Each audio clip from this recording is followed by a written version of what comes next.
Halo guys, balik lagi bareng kita. Nggak balik lagi soalnya ini yang pertama.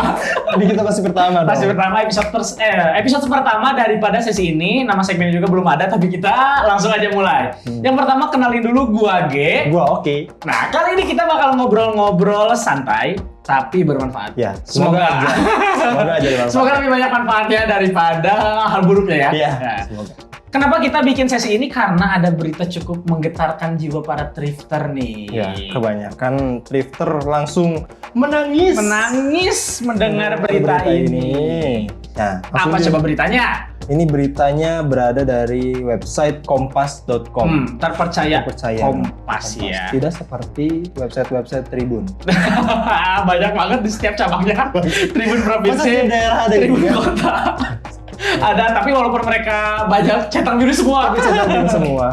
Kita kalah sama mereka. Kita kalah ya udah, nggak apa-apa. GG centang biru sih semangat buat Tribun. Semangat. Tapi ini Kompas intinya udah punya nama lah di Indonesia. Ya. Dan beritanya juga sebenarnya bukan nggak terkenal di Kompas aja, tapi emang udah banyak diupload di banyak platform berita dan juga udah terdengar hampir ke seluruh penjuru Indonesia. Ya, betul sekali. Ini beritanya itu ada menyebutkan kalau Kemendag larang impor pakaian bekas. Wah, larang terus. Emang pemerintah ini sukanya ngelarang doang. Larang emang. Tapi nggak pernah ngasih solusi. Ya, nggak bercanda. Pemerintah mana? Zimbabwe. Oh, iya. Zimbabwe, makanya mereka terkena Irlandia. inflasi kan. Itu karena emang kebijakan pemerintah aja. Tapi coba dibaca lagi Ki, beritanya tentang apa? Apa aja yang dibakar? Menteri Perdagangan Zulkifli Hasan atau disingkat Zulhas mengatakan penjualan barang bekas memang tidak dilarang oleh pemerintah. Namun impor pakaian bekas dilarang. Memang kalau impornya itu nggak boleh, kalau kita memang boleh jual barang bekas. Misalnya saya jual barang bekas ya boleh. Yang nggak boleh itu impor barang bekas. Nah, jadi yang jadi concern utama di sini itu adalah Impornya? Impornya. Bukan penjualannya dulu. Bukan penjualannya. Soalnya kalau penjualannya bisa aja gitu barang bekas dijual lagi di Indonesia. Iya. Nah, itu. Nah, tapi katanya jumlah yang dibakar juga nggak tanggung-tanggung. Betul banget. Ada 750 bal pakaian second. Kebayang nggak? 750 bal. Dengan total harga katanya Sampai 9 miliar. Iya. 9 miliar. 9 miliar dibakar dengan percuma.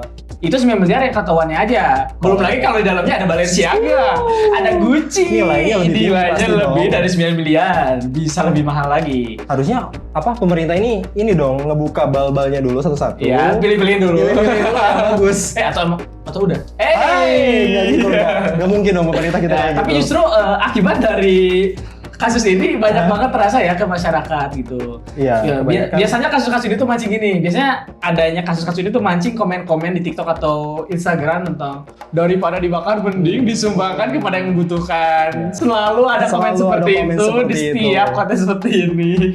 Tapi ternyata nih kalau kita lihat lagi dari beritanya, ternyata alasan dari alasan utama daripada tindak lanjut ini ngebakar 750 bal itu karena barang impor ini tervalidasi atau dinyatakan mengandung penyakit. Karena kita tahu kan negara kita itu emang menjaga kebersihan sekali ya negara Indonesia kita. Kebersihan, tidak seperti negara di India, di Irlandia. Jangan sebut merek. Oh jangan sebut merek. Karena di negara kita itu nggak mungkin ada orang yang kalau minta minuman sedotannya tetap itu Tetap satu, itu nggak nggak bisa. mungkin. Satu orang punya satu sedotan. Punya satu sedotan. Terus kalau makan bakso piringnya dicucinya bersih, Iya dipakai dong. sabun, nggak Iya. dicelupin aja, nggak Nggak ada cuma di Indonesia. Nggak ada. Nggak ada. Nggak ada. Itu hanya ada di negara Zimbabwe. Ya kalau renang anak sekolah anduknya satu yang minjem 10 nggak ada. Nggak ada. Itu di Indonesia nggak akan ada. Nggak akan ada. Di kolam renang pipis sembarangan nggak Nggak mungkin mungkin ada. Itu Nggak. wah kita berada banget. Iya, negara kita.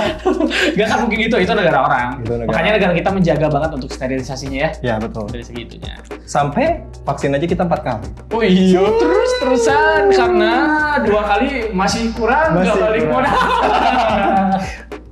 Kan gitu Pak. Gitu ya. Tapi katanya ternyata ini bukan hoax ya. Ternyata dilihat dari Balai Pengujian Mutu Barangnya, ternyata dari 750 bal ini ada sampel barang yang mau mengandung jamur kupang. Namanya. Jamur kupang. Aneh-aneh aja sih Iya. namanya jamur Kupang. Kenapa nggak jamur kuping? Itu karena jamur kuping bisa dimakan, katanya ada. Maksudnya jamur kuping. Tapi ternyata ya dari ngomongin masalah penyakit ini, ternyata kalau sederhananya nih ada beberapa juga artikel dan konten yang bahas tentang penyakit dari barang thrift. Penyakit paling umumnya adalah kudis dan kurap. Apakah bisa jadi masalah Pak Oki? Tentang Sepertinya adanya gluten free? tidak menjadi masalah sih karena kebanyakan orang Indonesia Sebelum menggunakan sudah terjangkit. sudah terjangkit. Terutama penyakit panu. Buat Anda yang banyak panunya, tolong pakai obat apa namanya? Kita tidak di-endorse. Oh, iya, tidak di-endorse. Tapi udah banyak di apotek. Sudah banyak di apotek dan Bisa iklannya dicari. juga banyak. Tolong ya.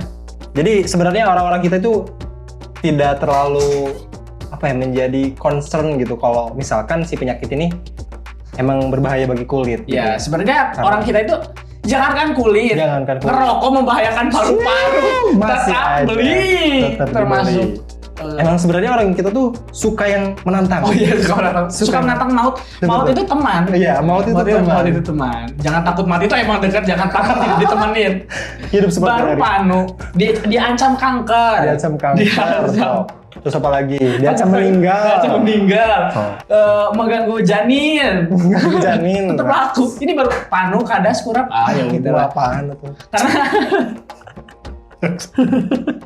Karena emang kalau dari segi bisa dilihat dari segi penyakit barusan ya masyarakat kayaknya lebih memikirkan gimana caranya dia bisa dapat barang 3 juta dengan harga 300.000 Nah, gitu. daripada dapat panu obatnya cuma 16.000 banyak. Itu make sense. Make sense. Soalnya kebanyakan orang kita juga lebih suka terlihat Oh iya, terlihat kaya. Pakai Tapi beneran kaya kok. Oh iya.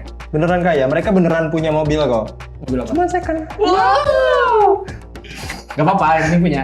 Gak apa-apa, yang penting punya. Oke deh, karena masalah kesehatannya udah, sekarang apakah ada alasan lain nih dari pemerintah katanya kenapa barang ini nggak boleh ada di Indonesia? Ada sih. Soalnya si Zulhas ini bilang katanya. Si Zulhas si Gabatur kali buat. Iya si Bapak Zulhas ini bilang katanya ada undang-undang yang mengatur tentang barang dilarang impor. Oh ada. Undang-undangnya nggak tahu nomor berapa. Undang-undangnya adalah, gue tahu dulu sebenarnya waktu PKN nggak tidur waktu pelajaran PKN. Oh, iya. Masih inget dikit. Oh, Jadi iya. undang-undangnya itu ada di Undang-Undang Nomor 18 tahun.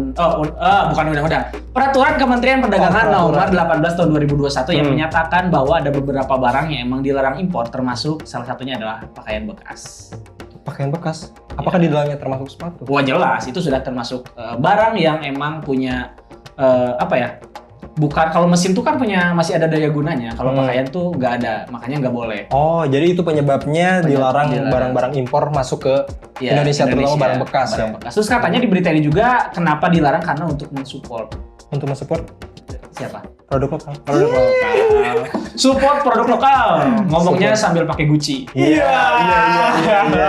Jadi orang-orang ini aneh sebenarnya. Iya. Kita tuh suka membanggakan produk lokal, tapi kita sendiri lebih suka pakai produk luar negeri. Luar negeri. Misalkan gini, punya uang 300.000 nih. 300.000. Ditabung aja mending beli Nike Ori 1 juta misal, nggak apa-apa. Atau beli sepatu KW aja ada 300.000. Ya. Enggak, daripada beli KW Nike mendingan beli lokal pride. Local pride. Harusnya begitu. Iya, kalau tahu ada sepatu lokal tekstur harganya 3 juta 4 jutaan, mending beli Dokmart. Oh ternyata ada juga brand lokal yang mahal gitu ya? Ya karena ya emang mereka dari segi kualitasnya emang gak kalah sama brand luar. Beberapa produk lokal itu bukan beberapa produk lokal. Justru hashtag lokal pride ini sebenarnya agak miss ya. Kebanyakan orang kita tuh bukan lokal pride tapi murah pride. Iya. Di giliran disuruh beli sepatu harga 3 jutaan, lokal mending Dokmart daripada tekstur.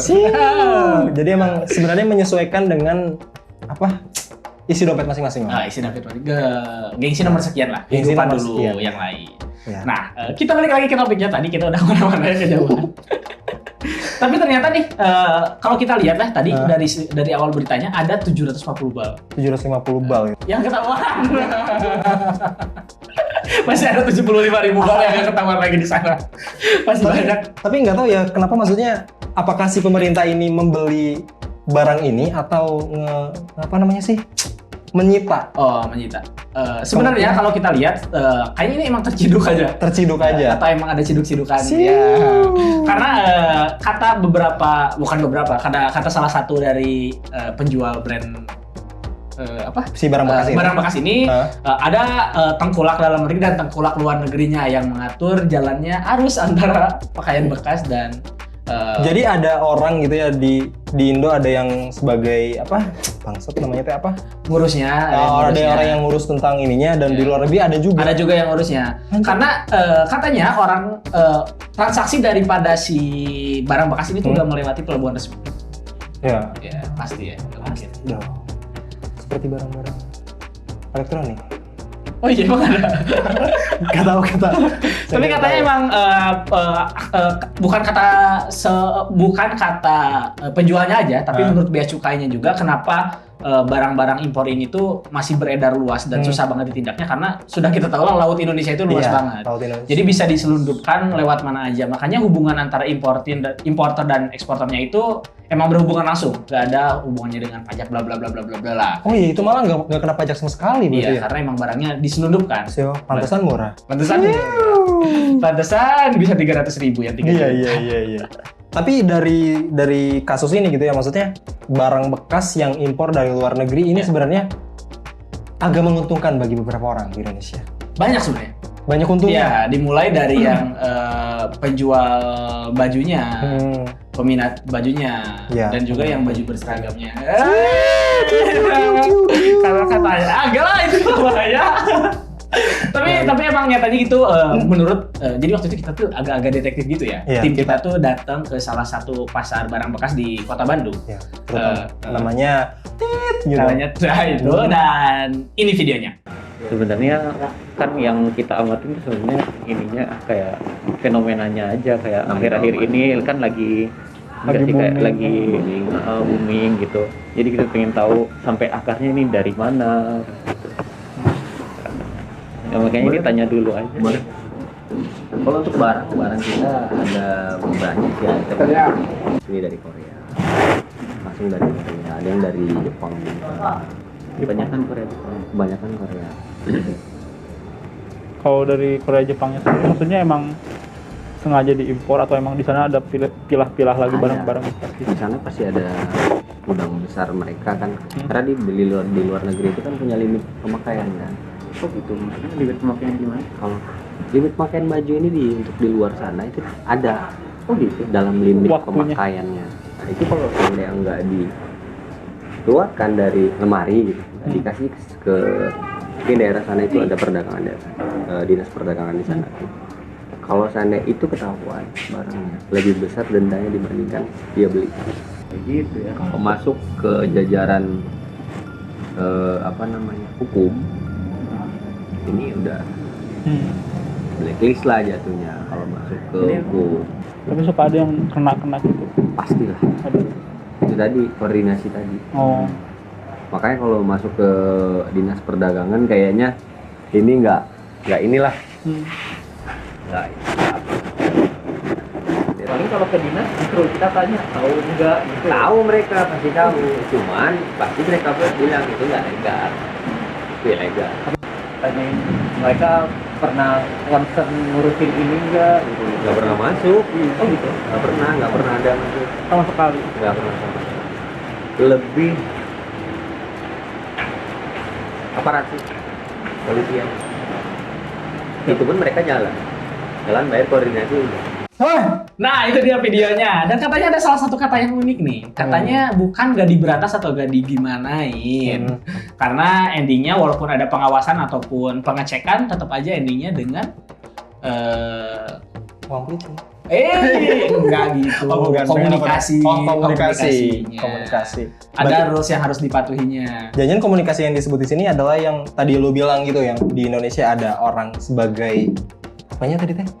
Importer dan importer dan eksporternya gitu. Ya. Mungkin yang dimaksud komunikasi ini adalah itunya bukan sama pemerintah. Tidak mungkin lagi lah kawan. Pemerintah kita sangat jujur. Tidak korup. Tapi disinggung di tadi ternyata kita kan sering dengar kayak di beberapa konten, entah itu di TikTok, di Instagram ataupun di platform lainnya, bahwa brand-brand yang dicari di barang-barang bekas itu kayak Dickies, yang Gucci, yang kayak gitu Supreme.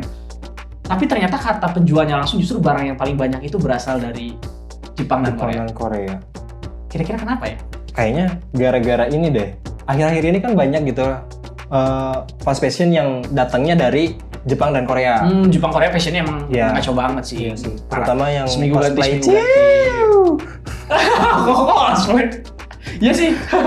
Iya juga kan? Ya. Bener kan? Ataukah kenapa bisa Jepang? Aku tahu alasan. Karena waktu itu terbawa tsunami Jepang. By the way, kalau Nggak. Jepang ke bawah tsunami, Eh, ke Aceh dong. oh iya, kita juga udah pernah. Kita senior. Kita juga Kita senior. senior di sini. Tapi kalau kita bahas dari segi Jepang dan Korea, ternyata di luar negeri itu nggak seperti kita. Setiap barang itu ada masa pakainya tersendiri. Oh iya. Iya, makanya barang-barangnya itu kalau udah habis masa pakainya, ya mereka simpen di gudang.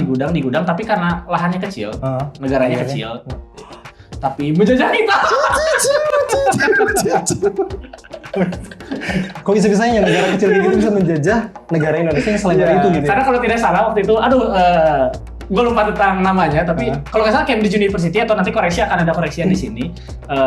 Di Inggris itu udah ada universitas pertama berdiri. Sementara di kita masih kerajaan Majapahit, masih angling dharma, masih jurus-jurusan, Masih jurus-jurusan kan? masih kebal-kebalan, Masih kebal-kebalan. bahkan sampai sekarang Sekarang juga masih pakai kebal-kebalan ya? masih kebal-kebalan. Kayak ini dong, ilmu rawarontek gitu Iya, ya? zaman dulu Baiknya- katanya mitos zaman dulu sampai sekarang ada kepala putus bisa nyambung lagi. Bisa nyambung lagi. Kuncinya kepalanya harus dipisah, kepalanya dikubur di mana, badannya, Ya, badannya dikubur di mana. Katanya biar LDR-an, karena LDR itu susah nyatu. LDR dong badannya. Nah, setelah kita bahas Jepangnya, sekarang kita balik lagi ke berita awalnya. Nah, Ada berita awalnya. 750 bal. Bal. Dan biasanya katanya kalau di barang-barang sekarang itu ini 100% ori, ini Jordan ori, tapi dalam satu bal ada 50 Jordan. Tapi menurut lo nih gimana? Emang apakah bener sih barang kalau emang dari luar negeri, barang dari luar itu udah pasti ori? Belum tentu juga sih kayaknya Oh, sih. juga. Soalnya kan kita tahu gitu ya, maksudnya sepertiga ada yang bilang ini mah, Ada yang ada yang bilang, bilang. iya. Sepertiga Beliau. sepatu dunia itu KW. Sepertiga loh. Sepertiga loh. Jadi kalau kita bilang semua barang impor bekas dari luar negeri itu ori, belum tentu. Belum tentu. Karena Misalkan kita dapat barang impor dari Cina, Cina, Iya. ya itu sudah jelas dong. itu sudah jelas kami karena di sana pada bisa bikin Karena di sepatu sana, semua. betul sekali. Karena kalau kita lihat lagi di beberapa ada penjelasan tentang sepatu-sepatu KW ini, emang ternyata misal masih banyak orang yang bilang bahwa misalkan teknologi sepatu ini nggak bisa ditiru sama oknum KW. Itu mah udah apa namanya sih? Kayaknya Cina ini udah bisa meniru semua teknologi yang ada. Sebenarnya bukan gitu. Bukan. Semua teknologi yang ada berasal dari Cina. Makanya mereka bisa bikin. Jadi kalau buat lo yang mau beli barang thrift, Buat kalian yang mau beli barang thrift, jangan berharap semua barang thrift itu itu ori. Ya. Apalagi yang baru tahu, wah tempat thrift sepatunya Air Max nih, Nah. bagus nih. Nah, itu belum tentu ori ya. Belum tahu ori. New Balance New nih. Balance, nah, belum tentu ori itu. Belum tahu aja belum New Balance. New Balance beli bekas, umurnya udah habis. Iya, itu langsung crumble ya? Langsung crumbling. Karena sepatu crumbling itu adalah penyakit bawaan dari sepatu berbahan dasar yang soalnya berbahan PU. Oh, Jadi iya iya. jadi kalau umurnya udah nyampe Hah? bisa kayak biskuit. Oh, bisa dimakan dong. Jadi makanan biskuit. Makanya kalau ada New Balance di pasar thrift ya perhatiin lagi aja lah apakah umurnya masih baru kah atau udah terlalu lama. Karena biasanya kalau udah lama rusak dengan sendirinya. Berarti itu kebanyakan di bahan-bahan sepatu yang soalnya menggunakan PU, yang bahan tadi, PU. ya. Jadi kalau ada diskon-diskon di outlet sepatu gitu, Curiga. Tapi nggak tahu ya, itu kebijakan marketingnya mungkin tidak tahu. Jangan curiga dulu. kita jangan curiga dulu. Jangan curiga, karena kita tidak tahu. Tapi hati-hati aja. Tetap Hati-hati aja. Ya. Terutama dengan sepatu yang bahannya PU, bahan PU. bahan PU aja. Iya, itu soal PU kayak Air Max sama New Balance ya. Hmm. Kalau masa pakainya udah habis atau dari proses pembuatan ke hari ininya itu kalau tidak salah PU itu bisa bertahan sekitar minimal paling cepat satu ya paling cepat. Paling cepat Tapi normalnya biasanya 2 sampai 3 tahun. Iya. Bisa rusak dengan Lebih sendirinya. sedikit. Bahkan disimpan aja bisa rusak. Balik lagi ke pembahasan yang tentang sepatu bekas ini nih. Oh, yang awal berita Ya, tadi. berita awal yang tadi. Menurut lu kesimpulannya gimana? Kalau menurut gua sih kalau dilihat dari segi banyak sisi ya, dimulai dari ori KW, kebanyakan bahasa ori KW, kebanyakan di roasting. Kalau dilihat dari sisi barang thrift, tentang barang thrift ini, dimulai dari orang yang punya rezeki dari ini, dari bidang ini banyak. Orang yang butuh juga banyak. Dia bisa dapetin barang dengan ibaratnya material yang bagus tapi dengan harga yang Ya, lebih relatif murah, enak juga. Terus selain itu kalau disebut banyak penyakitnya, Sebenarnya ada beberapa, bukan mitos ya, urban legend. Urban legend. Ada beberapa Urban legend. tutorial turun-temurun biasanya dari mulut ke mulut tentang penanganan ataupun apa yang harus kita lakuin ketika beli barang thrift. Misalkan dapat baju, ada salah satu katanya dulu ketika beli barang thrift langsung aja kita rebus barangnya dulu, terus pakai air sabun kayak gitu. Katanya biar membunuh kumannya, karena kan kepanasan. Oh iya, karena kepanasan. Iya. Sangat make sense sekali ya. Oh iya, kenapa bajunya malah dibakar bukan direbus ya? Harusnya direbus dong, bukan dibakar. Jadi bisa dipakai dan bisa Iya, disumbangkan. oh iya harusnya direbus ya, bukan dibakar. Kemendak merebus lucu. 750 bal. Barang itu kan masih bisa dipakai, disumbangkan 250 bal. Iya. Tapi ternyata ada orang yang membenarkan juga proses tadi dimasukkan air sabun terus direbus barangnya. Semoga gak matang aja. Iya. Tapi selain itu juga ada yang setelah direbus di proses tadi disimpan, dijemur di terik matahari, terus disimpan di plastik kedap udara. Katanya itu bisa menangani mikroba, virus dan ya sebagainya, intinya itulah ya, bisa Ya, menangani bisa itu. Jadi menghilangkan itu. kalau menurut gue sih sebenarnya sah-sah aja karena emang udah tersebar banget ya di seluruh Indonesia bahwa si dunia thrift ini itu nggak sesempit yang dikira. Apalagi 750 bal itu yang ketahuan. Iya, yang ketahuan. Yang gajinya 750.000 bal masih ada lagi. Tapi Jadi- menurut gue Ya, ya, sorry gimana? dipotong. Gue udah beresin ada- penjelasan beres. Sebenarnya ada bagusnya dan Ya. ada jeleknya juga. Oh iya. Soalnya kebayang sih kalau misalkan kita nerima barang impor dari luar negeri sebanyak itu gitu 750 bal. Kebayang dong, kita jadi tempat penampungan sampah. Penampungan sampah. Betul banget. Apalagi sampah tekstil ini termasuk sampah yang susah banget diurai ya. Itu. Apalagi sepatu nih, sedikit Apalagi info. sepatu. Sepatu itu terdiri dari banyak material. Oh. Jadi mereka terurainya tidak sempurna secara sekaligus. Bisa terurai bahan kainnya dulu, Nah, terurai bahan kulitnya dulu, Nah, itu, bahan benar. besinya apalagi masih lama. Nah, makanya oh iya juga ya, bisa justru malah jadi penampungan sampah. Jadi penampung sampah. Jadi kalau bisa ya misal cobalah kita lebih berpikir ke masa depan gitu. Ya. Maksudnya daripada kita beli barang second impor, lebih baik kita memanfaatkan yang ada. Oh iya benar. Lebih baik kita kombinasiin barang-barang yang kita punya, barang-barang bekas yang udah nggak kepake. Udah nggak kepake. Misal punya baju robek tangan kanan, yang satu baju robek tangan kiri, Tangan kiri disambung. disambung, betul. Bisa dikasih sleting kan bagus. Iya, Nah, asal pede aja. Ya pede semangat. Pakai sleting. Tapi by the way kalau misalkan sepatu ya gitu, Ya. kita punya sepatu yang udah 2 sepatu gitu yang Ya. udah jarang dipakai dan bosen gimana gitu ya. Kita mungkin bisa nge-combine 2 sepatu itu. Oh, kerusakannya beda. Kerusakannya Yang satu beda. rusak atasnya, yang satu rusak bawahnya. Nah, itu. Kita bisa combine, misalkan upper sepatunya Jordan, bawahnya pakai sol sepatu Doc Mart. Bisa? Bisa. Keren kan jadinya tuh. Kebayang nggak Karena sih? banyak cara buat memanfaatin ya, kita bisa cari beberapa akun ataupun brand yang emang menangani jasa rekonstruksi sepatu atau kayak gimana. Banyak lah, gak usah disebutin satu-satu. Ya. Cari mulai dari yang paling populer dan terpercaya yang menurut kalian gua banget. Gua, Bang. Ada lagi? Kayaknya udah deh, Udah segitu deh, aja. kita sampai episode 1 ternyata udah Episode lumayan seru ya episode 1. Buat kamu yang mau sesuanya ini masih Demam Panggung ini, kita emang semangat berapi-api membahas berita ini. Karena berita ini cukup membuat jiwa thrift kita meronta-ronta. Itu Ya. maksud saya. Terutama saya sendiri pemakai thrift. Ya. Walaupun kadang ada benernya udah ada beberapa kudis di sini. Oh jadi selama ini Anda diam-diam Saya mau bilang pemerintah salah, bener. Tapi bener banyak penyakitnya. ya. Udah, sesi pertama cukup kali ini, episode pertama cukup seru juga ya. Cukup Semoga lumayan. banyak manfaatnya, semoganya dulu aja. Semoga. Semoga bisa diambil info dari kita. Apa yang harus kita lakuin setelah nonton ini? Jangan lupa like, Oh, komen! share juga. Subscribe Oh, intinya iya. channel kita dan sampai jumpa di konten selanjutnya. Dadah! Dadah.